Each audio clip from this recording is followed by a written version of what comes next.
నమస్కారం. నేను మీ శ్రీనన్న. తమిళనాడులో విజయ్ గారి గెలుపు ఒక సంచలనం. కానీ ఆయన ఇచ్చిన హామీలు చూస్తుంటే గుండె గుభేలమంటోంది. మీ శ్రీనన్న ఇచ్చే ఈ ఇన్వెస్టిగేషన్ రిపోర్ట్ చూడండి. విజయ్ గారు ఇచ్చిన ప్రతి ప్రామిస్ ఒక పెద్ద సవాల్. ఈ లిస్టు చూడండి. ఎన్నో హామీలు. ఇవన్నీ కేవలం ఓట్ల కోసమేనా లేక నిజంగా సాధ్యమేనా?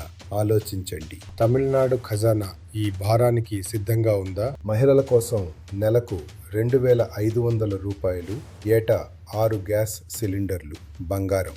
ఈ నెట్వర్క్ ఆఫ్ స్కీమ్స్ అమలుకు వేల కోట్లు కావాలి. నిరుద్యోగ భృతి 4,000 రూపాయలు, 5 లక్షల ఉద్యోగాలు. వినడానికి ఫెంటాస్టిక్ గా ఉంది. కానీ రాష్ట్ర అప్పులు ఆకాశాన్ని తాకుతున్నాయి. AI university, AI city vision modern గా ఉంది. కానీ గ్రౌండ్ లెవెల్లో ఇన్ఫ్రాస్ట్రక్చర్ ఇంకా ప్రాథమిక దశలోనే ఉంది. 200 యూనిట్ల ఉచిత కరెంటు వల్ల విద్యుత్ శాఖ ఇప్పటికే భారీ నష్టాల్లో ఉంది. ఇది వ్యవస్థ మొత్తం కుప్పకూలే రెడ్ అలర్ట్. అన్నీ ఫ్రీగా ఇవ్వటం ప్రజలను సోమరిపోతులుగా మార్చడమే కాకుండా రాష్ట్రాన్ని ఆర్థిక సంక్షోభంలోకి నెట్టేస్తుంది. ప్రజల నమ్మకాన్ని కాపాడాలి, కానీ రాష్ట్రాన్ని తాకట్టు పెట్టి కాదు. నిజాన్ని నిర్భయంగా చెప్పడమే మీ శ్రీనన్న పని. ఈ విషయంపై మీ అభిప్రాయం ఏమిటి?